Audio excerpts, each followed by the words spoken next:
أعوذ بالله من الشيطان الرجيم. بسم الله الرحمن الرحيم. الحمد لله رب العالمين، والعاقبة للمتقين، ولا عدوان إلا على الظالمين، ونشهد أن لا إله إلا الله، ونشهد أن محمدا عبده ورسوله. اللهم صل وسلم على سيدنا محمد وعلى آله وأصحابه ومن سار على نهجه وتمسك بسنته إلى يوم الدين. ربنا افتح بيننا وبين قومنا بالحق وأنت خير الفاتحين.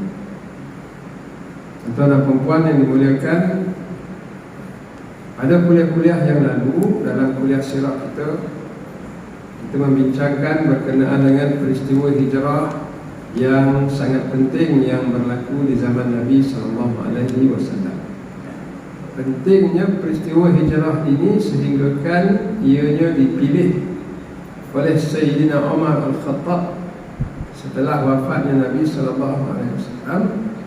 Khalifah Umar Al-Khattab memilih peristiwa hijrah ini menjadi tahun pertama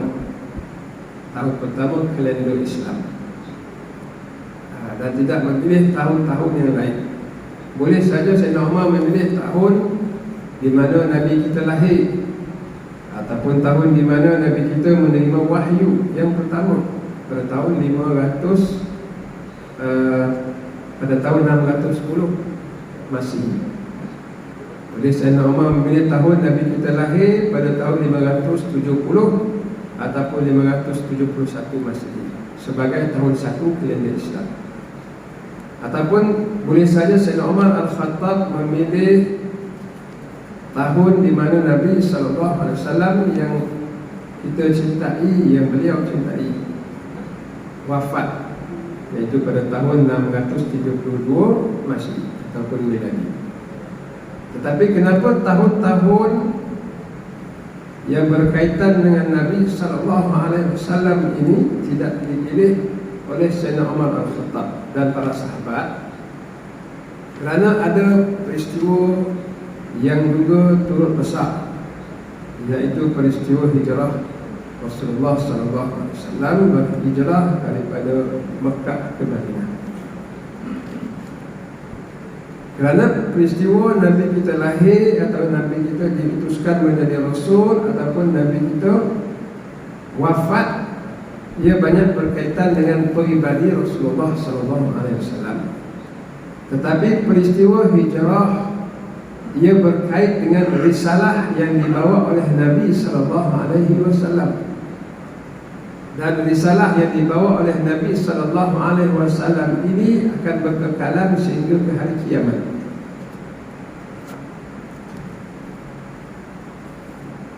Ini antara peristiwa yang besar.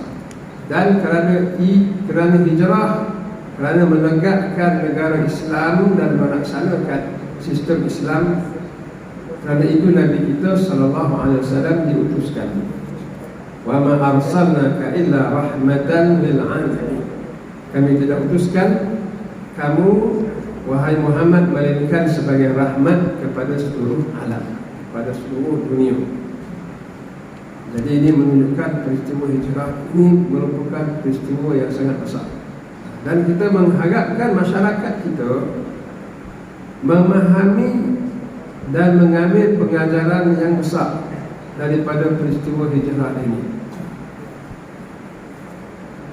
Dan daripada kuliah-kuliah yang lalu, dua perkara yang sangat besar daripada peristiwa hijrah ini saya ingin mengulang sedikit supaya kita tidak lupa. Pertama, umat Islam mesti dipimpin oleh orang Islam. Ini memang dalam syarat tidak membenarkan umat Islam dipimpin oleh orang yang bukan Islam. Berdasarkan firman Allah Subhanahu wa taala, "Wala yaj'alallahu lil kafirin 'alal mu'minina sabila." Yang bermaksud, dan sekali-kali Allah Subhanahu wa taala tidak akan memberi jalan bagi orang-orang kafir mengatasi orang Islam. Dan apabila Allah Ta'ala menyebut mengatasi itu, maka para fuqaha, para ulama faham bahawa yang dimaksudkan mengatasi itu, di atas itu maknanya memerintah. Orang kafir tidak boleh memerintah orang Islam. Mesti orang Islam memerintah orang Islam, ataupun orang Islam yang memerintah orang yang bukan Islam. Ini satu prinsip yang tidak boleh ditolak langsungkan.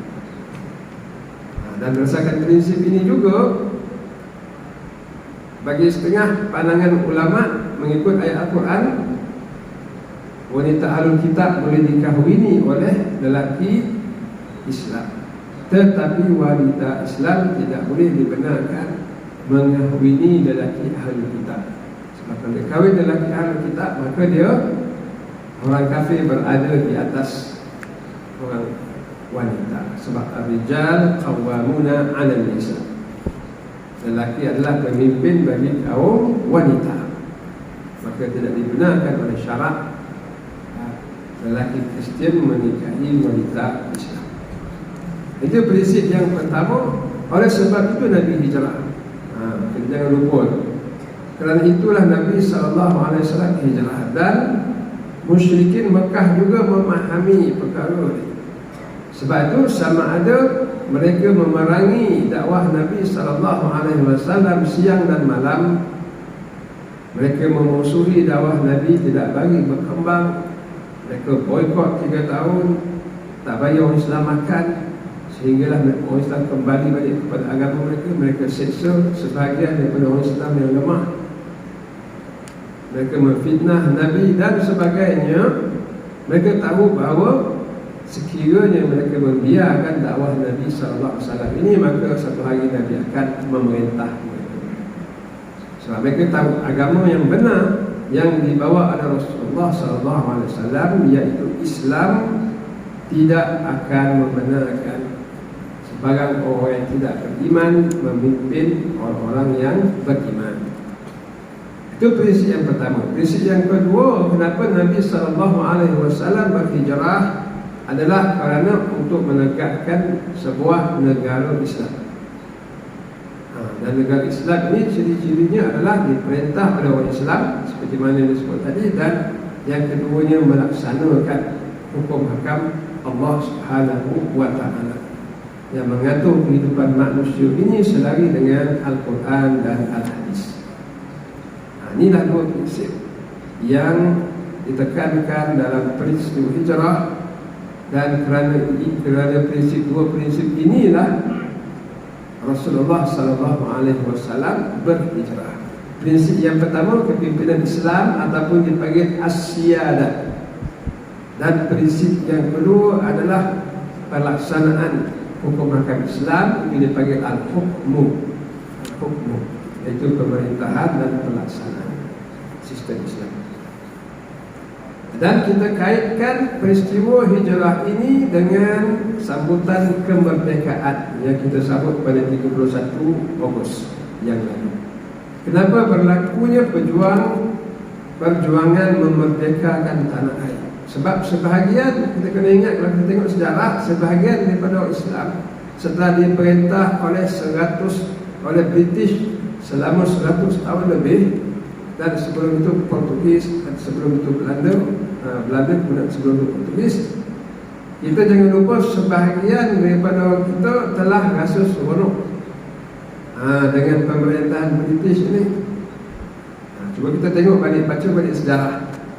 Bahkan gerakan pembebasan ataupun penentangan terhadap penjajahan British ini banyak tempat menghadapi tentangan daripada orang Islam juga. Contohnya Datuk Seri Manggagap yang berpusat di Senanti ataupun di Pilah, berdepan dengan British di Seremban. Ya, berdepan dengan British. Berapa orang daripada Bukit Kutuy sampai ke Parwin. Dan British dibantu oleh dibantu oleh orang kita juga. Saya sebutlah nama dia. Maknanya sebahagian daripada orang Islam semasa pemerintahan British, dia punya lamanya diperintah, dan dengan sedikit sebanyak kebajikan yang diberikan, lebih-lebih lagi diberinya gaji kepada sebahagian daripada mereka-mereka yang berkhidmat kepada British. Sebahagian daripada orang kita, mereka telah merasa selesa. Jadi dan mereka ini jahil lah kita kata. Sebab apa? Mereka memikirkan periuk nasib mereka memikirkan kebajikan yang telah diberikan oleh British. Tidak ada prinsip siyadah dan hukmu. Tidak ada prinsip Islam, iaitu Islam mesti memimpin dan mesti melaksanakan sistem Islam. Itu tak ada di dalam pemikiran mereka.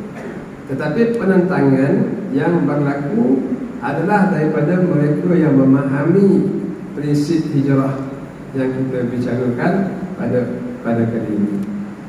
Mereka memahami kenapa Nabi berhijrah, kerana tidak boleh umat Islam berada di bawah kepimpinan orang yang bukan Islam. Sama ada kita berhijrah keluar daripada pilah, keluar daripada teraci dari tempat lain yang diperintah oleh Islam, atau mereka kita halau keluar. Sama ada kita hijrah atau kita hijrahkan British balik negara mereka. Maka pakitlah penentangan, dan alhamdulillah umat Islam berjaya menghalau penjajah ini. Mereka yang kena hijrah balik ke negara mereka. Kalau mereka tak hijrah, mana mereka kuat macam Abu Jahal, Abu Sufyan, kenalah kita berhijrah. Ya, itu semangat hijrah yang kalau difahami benar-benar oleh umat Islam. Tapi Allah Subhanahu Wa Taala mentakdirkan kejayaan buat kita. Kejayaan buat kita. Pada minggu ini kita masuk sedikit berkenaan dengan apakah yang penting selepas hijrah. Bukan sekadar menghalau penjajah, ataupun Nabi SAW bukan sekadar meninggalkan orang kafir di Mekah dan mendapat tapak yang baru bagi umat Islam di Madinah. Bukan sekadar melepaskan diri selesai, tidak. Sebab apa? Sebab umat Islam di depan mempunyai banyak tugasan, banyak peranan. Sebenarnya tuan-tuan dan puan sekalian, apakah tugasan kita? Ini kita kena insafi bersama. Apakah tugasan kita di dunia ini? Jawapannya adalah tugasan kita menghayati dan hidup dengan Islam. Kemudian kita mesti menyebarkan Islam ke seluruh dunia. Kita takkan selamat di hari akhirat sekiranya orang-orang yang tidak beriman, mereka tidak mendapat seruan daripada kita, mereka akan mendakwa kita di hari akhirat. Sama ada kita mendakwa mereka atau mereka mendakwa kita. Tengok macam mana. Bagaimana caranya mereka mendakwa kita sekiranya kita tidak dapat ataupun tidak menyampaikan Islam kepada mereka. Sampaikan saja, sama ada mereka nak beriman tak beriman, itu file Allah Ta'ala. Allah Ta'ala yang beri hidayah. Tapi Allah Ta'ala mahu kepada umat Islam, wa qulil haqqu min rabbik, dan sampaikanlah kebenaran daripada Tuhanmu. Faman syaa'a falyu'min wa man syaa'a falyakfur. Siapa nak beriman, beriman. Siapa nak kufur, kufur. Tapi inna a'tadna lil-zalimina naran ahata bihim suratuha. Kami menyediakan bagi orang-orang yang zalim itu api neraka yang akan menyelubungi mereka. Tapi kebenaran, menyampaikan kebenaran itu tugas kita. Kalau di hari akhirat kita tidak menyampaikan kepada orang-orang yang tidak beriman, mereka akan mendakwa kita.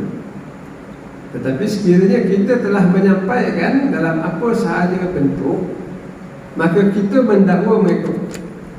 Itu caranya.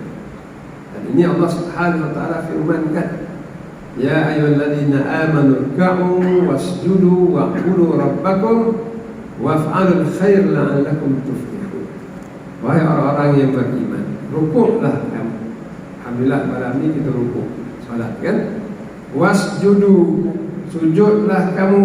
Kita pun sujud. Alhamdulillah kita telah menyampaikan, telah melaksanakan perintah Allah. Wa'budu rabbakum, dan beribadahlah kepada Tuhanmu, la'allakum tuflihun, supaya kamu berjaya. Baik, kalau tadi kita dah laksanakan, tapi belum habis lagi. Firman Allah Ta'ala ni ada lagi. Apa dia firman Allah Ta'ala lagi? yang mesti kita laksanakan. Wajahidu fillahi haqqa jihadih wajtabakum. Dan berjihadlah kamu di jalan Allah dengan jihad yang sebenar-benarnya. Allah Ta'ala telah memilih kamu. Kita ni Allah Ta'ala dah pilih untuk berjuang, berjihad di jalan ini. Apalagi yang kita tunggu? Apalagi yang umat Islam tunggu? Wajtabakum, dia telah memilih kamu. Wa ma ja'ala 'alaikum fid din min haraj millata abikum Ibrahim. Dan Allah Ta'ala tidak menjadikan agama ini sulit. Ia adalah agama Nabi Ibrahim. Wa samakul muslimina min qabl. Dan dia telah menamakan kamu orang-orang Islam sebelum ini. Wa lihada, yang demikian, liyakunna rasul syahidan 'alaikum, supaya Nabi menjadi pendakwa ke atas kamu. Wa takunu syuhada 'alan nas, dan kamu menjadi saksi pendakwa ke atas manusia yang lain. Ini tugas kita. Tugas kita adalah mendakwa manusia. Bila kita nak mendakwa ni di akhirat besok. Di akhirat, dalam depan Allah Ta'ala kan tak ada dengar pun. Tak ada dengar pun dakwah Islam ni. Jadi kita pun mendakwa dia. Aduh, saya sampaikan lagi, awak ingat tak? Aduh, itu kan saya jumpa. Kalau ikut kan, saya kena ziarah anak saya di sekolah asrama, awak tahu tak? Tapi saya pergi ke rumah awak. Anak saya telefon, saya biar sebab saya rasa tanggungjawab. Jadi saya dakwah pada awak petang tu. Awak ingat tak? Ingat. Itu maknanya mendakwa. Itu maknanya mendakwa.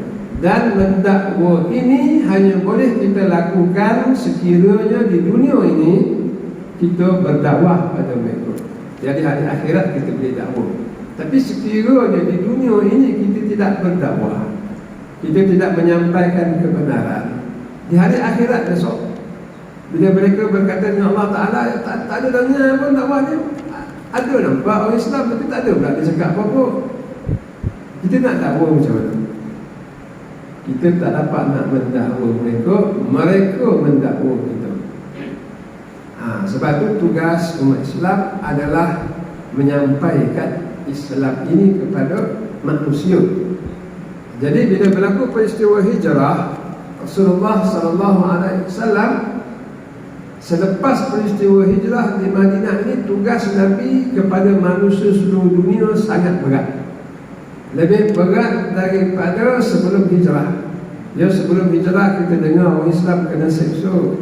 Sebelum hijrah kita dengar Nabi kena jurut leher sampai nak mati.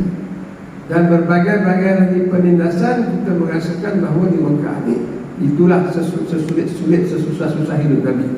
Tetapi sebenarnya selepas hijrah, selepas tegaknya negara Islam, jihad demi jihad tak habis-habis. Hampir setiap tahun jihad. Sebelum berlakunya perang Badar pada tahun 2 Hijrah, tahun 1 tu dah ada ketemukan ataupun kumpulan-kumpulan jihad yang Nabi telah hantar.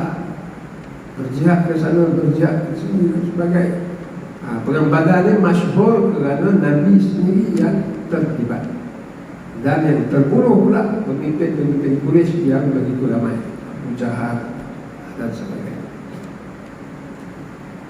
Maknanya selepas hijrah berlaku dakwah dan jihad yang berterusan. Kalau begitu macam mana nak jadi kuat? Kan jihad ini memerlukan kekuatan. Maka kekuatan boleh dicapai dengan kesatuan. Siapa tak bersatu, dia tak kuat. Benar pepatah kita mengatakan bersatu teguh, bercerai roboh. Siapa bersatu, dia jadi kuat. Siapa berpecah, dia kalah. Kita perhatilah keliling dalam kita bersama. Itu prinsip dia. Bermakna kalau Nabi nak kuat dalam jihad ke depan, Nabi tak tahu jihad ke depan ni. Nabi baru hijrah. Perang Badar, Uhud, Khandaq, Mu'tah, Tabuk, perang Tabuk itu semua tak ada di dalam pengetahuan Nabi. Nabi dia tidak mengetahui perkara ghaib. Tapi Nabi tahu kekuatan mesti dibina. Dan kekuatan tidak akan dapat dicapai melainkan dengan kesatuan. Ini penting. Ini peringatan untuk itu. Dan kesatuan tidak akan dapat dicapai tanpa kasih sayang. Nak bersatu sebenarnya kena ada kasih sayang, ataupun yang dipanggil oleh Islam sebagai ukhuwah Islamiyah. Perasaan persaudaraan Islam kena ada. Perasaan kasih sayang sesama Islam mesti ada. Jadi macam mana nak capai perasaan kasih sayang bagi sebuah negara Islam yang baru dibentuk oleh Rasulullah sallallahu alaihi wasallam selepas peristiwa hijrah ini? Ini dah tugas Nabi yang sangat berat. Macam mana sekumpulan pendatang asing, lebih kurang 200 ke 300 orang sahabat yang berhijrah daripada Madinah. Dalam kitab sirah tak disebut berapa jumlah. Saya pun teringin juga nak tahu berapa bilangan orang muhajirin yang berhijrah. Tak disebut dalam kitab. Tapi saya pernah bertanya kepada seorang penulis sirah yang masyhur, almarhum Dr. Munir Ghabbad, orang Syria. Saya tanya dia satu soal. Dia menulis buku sirah ni. Saya ingat daripada dinding tu sampai sini kan. Kitab tentang sirah. Saya tanya dia, berapa orang katnya yang berhijrah ke Madinah ni daripada Mekah? Sebab kita tengok tak ada dalam kitab. Jadi orang yang pakar ni dia kata, aku mengamati dan aku dapati bilangan mereka di antara 200 ke 300 orang. 200 ke 300 orang muhajir. Bermakna tak ramai, tuan-tuan ya. Setelah Nabi SAW berdakwah selama 13 tahun, yang hanya dapat dikumpulkan oleh Nabi hanya seramai 300 orang.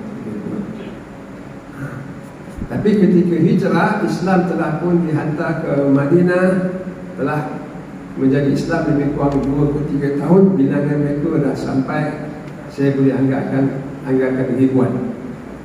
Punya cepatnya orang di Madinah ni masuk Islam. Buktinya bila peperangan Uhud, iaitu hanya baru 3 tahun lepas hijrah, tentera Islam dah lebih kurang 1,000 orang.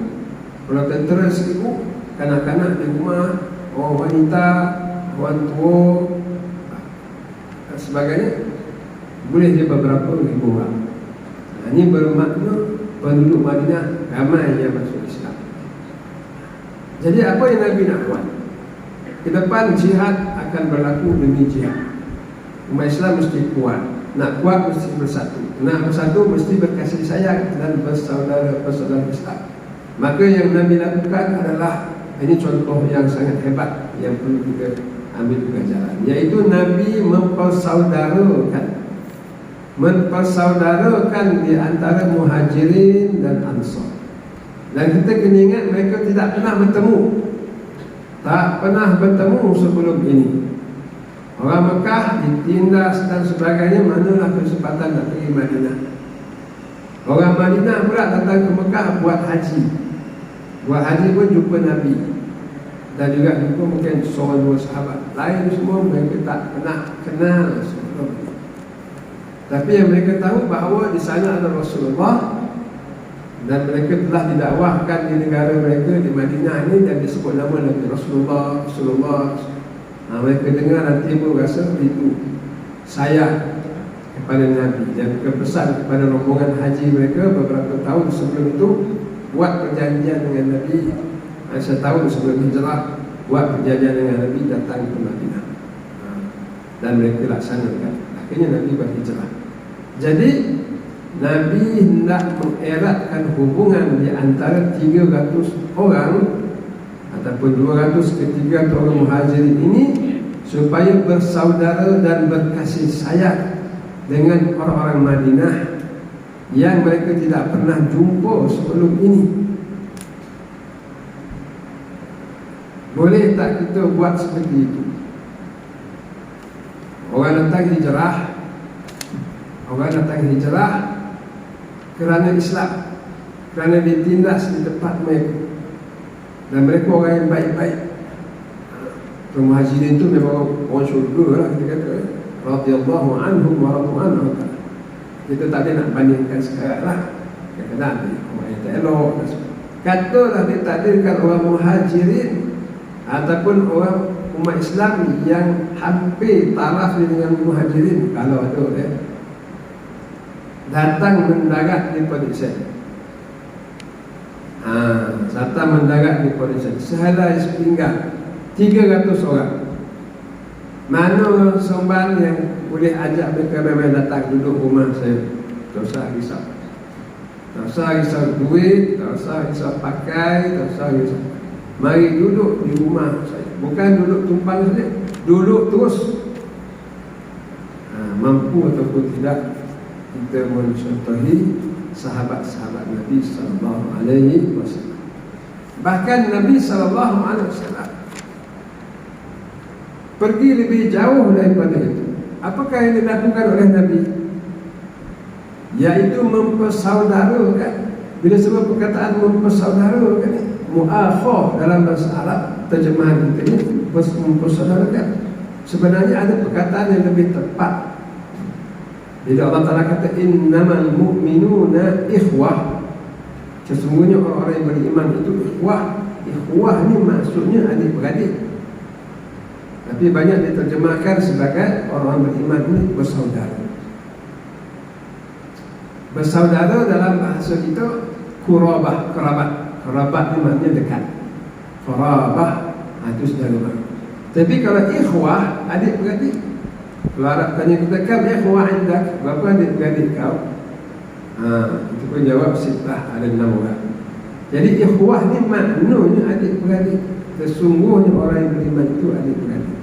Jadi bila Nabi mempersaudarakan Muhajirin dan Ansar, maknanya Nabi mengadik-beradikkan mereka. Ini benar besar ni. Orang yang tidak pernah mereka temui, tiba-tiba nak dijadikan adik-beradik. Kemudian ini bukan main adik-beradik tipu-tipu tak, ataupun jadi adik-beradik mulut. Ini adik-beradik, kalau dalam kitab sirah menyebut yatawarathun, saling waris mewarisi. Cuba kita bayangkan, tuan-tuan dan puan pada malam ni kalau kita meninggal, harta kita jatuh kepada siapa? Harta kita jatuh kepada anak-anak kita yang kita sayangi, pada isteri kita. Kalau mak ayah kita masih hidup, dapat dia 1/6. Kalau isteri kita ada anak, dapat mereka 1/8. Kemudian anak perempuan dapat, kemudian anak lelaki asabah baki. Ya tak? Itu mereka-mereka yang dapat dengan kita. Dan mereka inilah juga kalau kita terlantar ke hospital. Macam mana ke aksiden ke apa, na'udzubillah min zalimin, contoh saja kalau kita terlantar, ada operation katalah 20,000, 30,000. Siapa yang mula pening kepala? Tak ada pening kepala, mana cari duit lah ya. Ya itulah mak ayah kita atau anak-anak kita. Itu perasaan yang tabi'i, semula jadi macam tu. Mereka lah yang akan berfikir mana nak cari belanja. Mak ayah, atuk pun akan fikir macam mana nak cari. Jadi perasaan ini yang semula jadi, inilah juga Allah Subhanahu Wa Taala jadikan mereka ini pewaris harta. Maknanya kalau kita meninggal dunia, kereta kita, rumah kita ke apa-apa akan jatuh kepada anak-anak kita yang kita sayangi. Kalau mak ayah kita masih hidup, mereka dapat juga 1/6 kalau banyak umur mereka. Jadi bila Nabi memperadik-beradikkan di antara Muhajirin dan Ansar dalam peristiwa hijrah, ini menjadi adik-beradik betul. Yatawarasu, saling mewarisi di antara satu sama lain. Dan dalam kitab sirah menyebut bilangan mereka yang dipersaudarakan oleh Rasulullah SAW adalah seramai 90 orang. Dan 90 orang ini 45 daripada Muhajirin dan 45 daripada Ansar.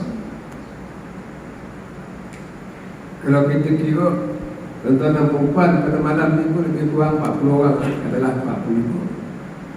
45 orang kita menyambut orang yang datang Dan dikabarkan mereka orang Islam yang sangat baik, yang dididik oleh Rasulullah SAW. Contoh ya, berhijrah ke tempat kita sehelai sepinggan.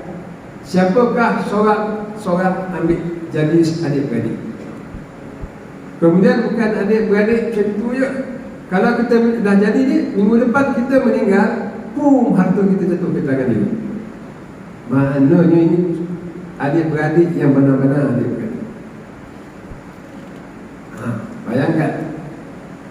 Tapi subhanallah, di sini dah letaknya iman. Di sini letaknya iman. Di mana sahabat-sahabat berebut. Dan mereka tahu calon hanya 45 orang. Orang Madinah ni beribu. Mereka berebut-rebut untuk mencari, mendapatkan siapakah yang boleh menjadi adik-beradik baru mereka. Kerana apa? Kerana mereka hendakkan akhirat. Mereka hendakkan syurga. Maka berebut-rebut. Cuba kita tengok kisah di antara seorang Muhajirin dan seorang Ansar. Muhajirin namanya Abdurrahman bin Auf, dan Ansar namanya Sa'id bin Rabi'. Kisah yang hebat. Apa dia? Bila telah dipersaudarakan, telah diadik-beradikkan di antara Abdurrahman daripada Mekah dan Sa'id bin Rabi' daripada Madinah. Lalu Sa'id berkata kepada Abdurrahman bin Auf. Kita baca bahasa Arab di sini supaya kita dapat rasa ya. Apa kata Sa'id bin Rabi' sebagai orang Madinah? Dia kata, "Inni aktsaru ansar mala." Wahai Rahman, aku ni orang yang paling kaya di Madinah. Dia kata, aku orang paling banyak harta di Madinah. Jadi kita dia bayangkan kalau seorang ni orang punya harta banyak mana? Ya, orang yang paling kaya di Sumbat, berapa banyak harta. Sampai Robert ni, dia tuan rumah di Madinah. Dia kata, aku yang paling kaya di Madinah. Faqsamu mali nisfaini, aku akan bahagikan harta aku dua. Kau ambil separuh, aku ambil separuh. Cuba kita bayangkan, kau ambil separuh, aku ambil separuh. Dan Abdul Rahman dia tahu sedang sepinggan, meninggalkan semua harta-harta dia. Macam mana dia nak tidur? Tak apa, dia boleh bagi separuh rumah dia ada 6-7, ambil 3 rumah dia. Dan dia tahu Abdul Rahman bin Auf baru sampai miskin, macam mana nak kahwin? Tak ada hal, dia kata. Dia kata, wali imra'atan, aku ada 2 isteri. Fanzur a'jabuhuma ilaika fasammaha li. Aku ada 2 isteri, kau tengok dua-dua. Tengok siapa yang paling kau kenal, kau sebut nama dia kan. Utalliquha fa idza qadat 'uddatuha fatazawwajha. Aku akan ceraikan dia bila dah habis iddah dia, kau kahwin dengan dia. Kata pun separuh, isteri pun bagi 2. Nampak tak macam mana persaudaraan? Mampu tak kita? Mampu tak orang Islam hari ini? Tapi ini tujuan hijrah. Dan kita dah kaitkan dengan merdeka tadi kan. Maknanya lepas kita merdeka tahun 1927, sepatutnya kita ni dah berkasih sayanglah macam orang Madinah. Itu yang nak sampaikan risalah, mesej tu yang itu. Sepatutnya lepas hijrah, British dah keluar, kita saling bertaut di antara satu sama lain. Jadi Abdurrahman bin Auf ditawarkan macam itu, ukhuwah di jalan Allah. Dan dia tak kata aku ada 2 isteri, aku ambil yang tuan aku ambil, yang ni aku ambil. Tak ada. Tak ada dia bagi isteri yang dia tak suka kau, yang apa ke. Kau tengok mana satu yang kau kenal, sebut nama dia siapa, kemudian aku akan lepaskan dia, kau kahwin dengan dia lepas habis iddah.